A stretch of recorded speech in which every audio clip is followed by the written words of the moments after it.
The Equal Employment Opportunity Advisory Committee spent a great deal of time in developing guidelines that will assist in creating a positive environment for productive interviews. Reviewing this information before interviews is important.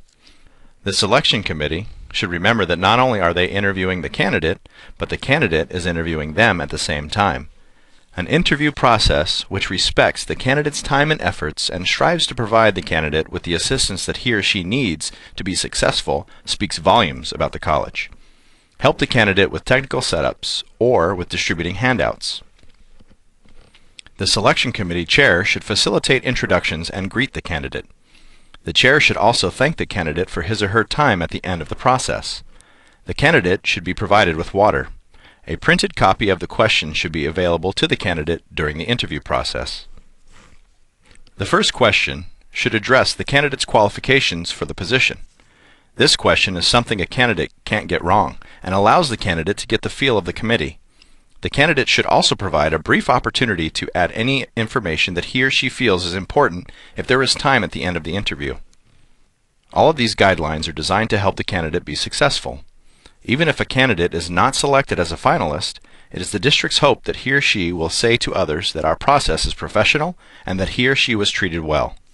This will make our candidates successful recruiters for the college.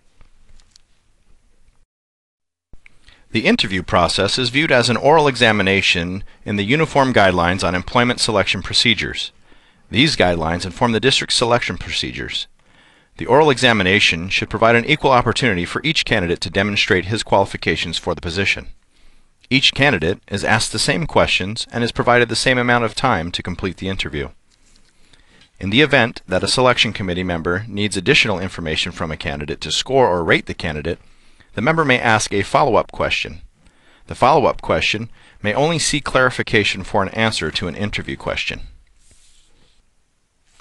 A device that was developed at another community college to remember the limits of the follow-up question is the Easy Ease.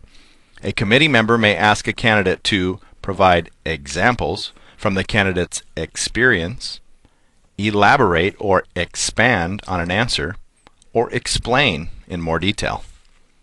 A follow-up question must not open new avenues of inquiry. A follow-up question cannot ask questions about information in any of the application materials.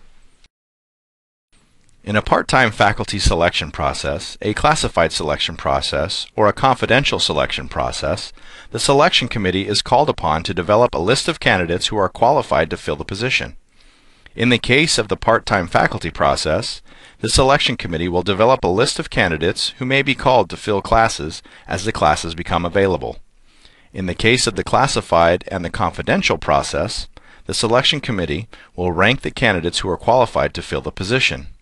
If the first candidate on the list is not able to fill the position, then the department may determine to offer the position to other candidates on the ranked list. This will allow the position to be filled without another recruitment. A recruitment may take more than 90 days to complete, so establishing a list is strongly recommended.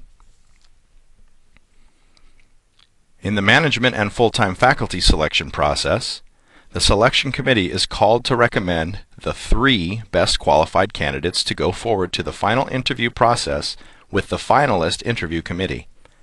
A selection committee may recommend more than 3 candidates. However, if the selection committee determines that it will recommend less than 3 candidates, a justification for the reasons that only 1 or 2 candidates are being sent forward must accompany the recommendation. After completing interviews, the selection committee may determine that it is not able to recommend any candidate for the finalist interview.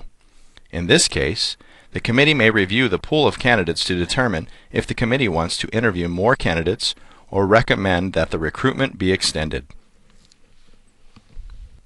Once the committee has determined that candidates will be sent forward, the committee chair will have a discussion with the committee members about the perceived strengths and weaknesses of the recommended candidates. The chair will take notes and will ensure that the input from the committee reaches the president-superintendent for her or his deliberation process. Candidates may be sent forward in ranked or unranked order to the finalist interviews.